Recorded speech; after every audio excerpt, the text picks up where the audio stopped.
Not surprisingly, Iowa is struggling post Caitlin Clark and Kate Martin. They got off to a good start, but I mean, it would only be completely unfair to go too harsh on the Hawkeyes for not rebounding or capitalizing completely on what they've done the last couple of years when you have a once in a lifetime talent like Caitlin Clark leave, and you also have the supporting cast of that team leave as well, who were good players and of course worked well around Clark.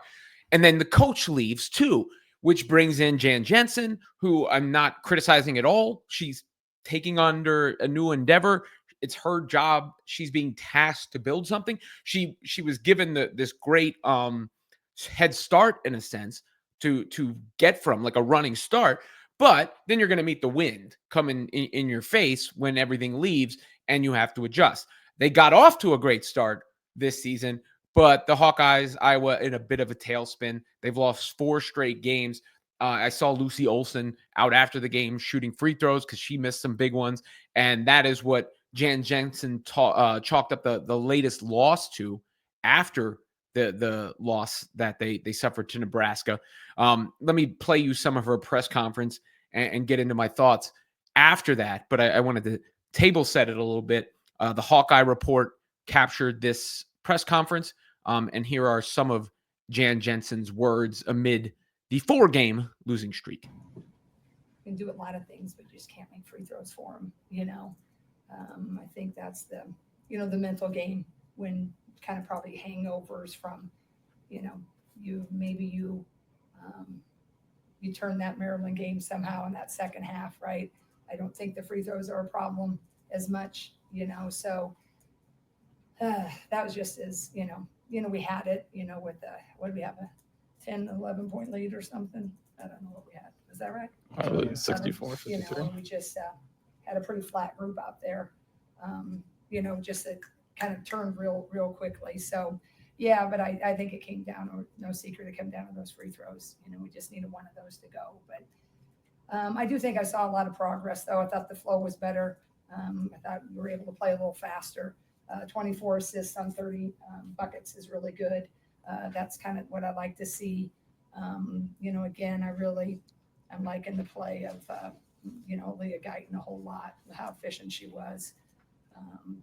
4 assists to 1 turnover. Taylor Strimlow, she just makes some things happen. Moving Hannah to the 5, didn't get Ava in the game tonight, but that will be different moving forward. So there were a lot of good things, and I know we're going to sit here and we're going to focus on all the things that we're not used to. But it's a younger group. I got a lot of people, and I just got to work in their confidence right now. I was going to ask, how concerned are you with this team's confidence right now? Well, I think I don't care if you're the Golden State Warriors. You lose 4 in a row. It's going to be a little bit of a challenge. So, I've seen a lot of fight in them. I don't think that I doubt I'll not see that tomorrow. But I think it's, weighs on them, but that's my job, is to keep them up. And, I got to reprimand them for what they didn't do right. We let that lead slip away early. I didn't, you had some, when we were up 14-8, we had that momentum of 14-6, and we just blew it on some transition. So we'll learn and we'll grow with that. But I knew when I took this job, it wasn't going to be the easiest. There were a lot of, new faces. So we just got to stay the course. I did see a lot of improvement. I thought the flow, as I said, was a lot better. So I just got to, now you got to be, as a coach, you got to reprimand and demand it, but you also got to make sure that they know they can do it. So that's the trick this week. The last couple of years, you've had Kate Martin as someone that'd step up and be a voice. Mm-hmm. Caitlin on the floor, probably more than in the locker room. Who on the roster right now is the one that kind of steps up and says, "Hey guys, Leah Guyton. She does a heck of a job." So that was interesting to hear her name a freshman there as the player filling the leadership void, which bodes well for the future of Iowa.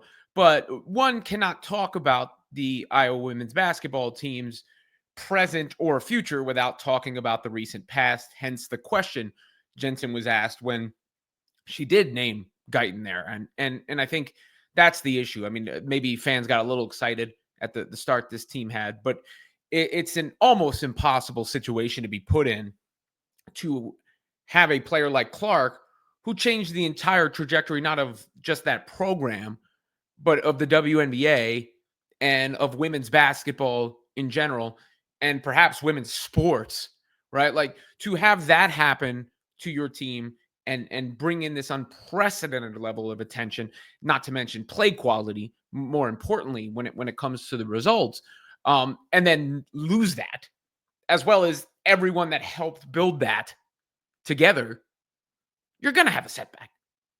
I mean, and I thought Jensen handled it well. She seems like she knows what she's doing out there. I don't have any beef with her comments or her tone or her message there. And, the Iowa's maybe record could be a little bit better if things swung a little bit. They should have won that game, obviously, according to what I saw. But there's still plenty of season left. And I think overall what they did have happen is going to put them in the right direction. Right? Like, so they are trending in the right direction regardless of the most recent trend, because you don't have the kind of boost that they did, and then that just goes away. That doesn't just go away. And they'll be, back on when they retire Caitlin's jersey against USC, a game that they'll probably lose. But they got Olsen as a transfer, so that was one of those moves that shows you, okay, Iowa's looking more desirable. They're going to have better classes going forward. Jensen is tasked with an interesting situation where she was given this great boon, this great selling point, but she still needs to build now, because everything that did happen before wasn't destroyed, but it dissipated, I guess is the word I'm looking for. And now she has to, try to capture it. And they'll probably never get to the magic that they had in the last couple of years.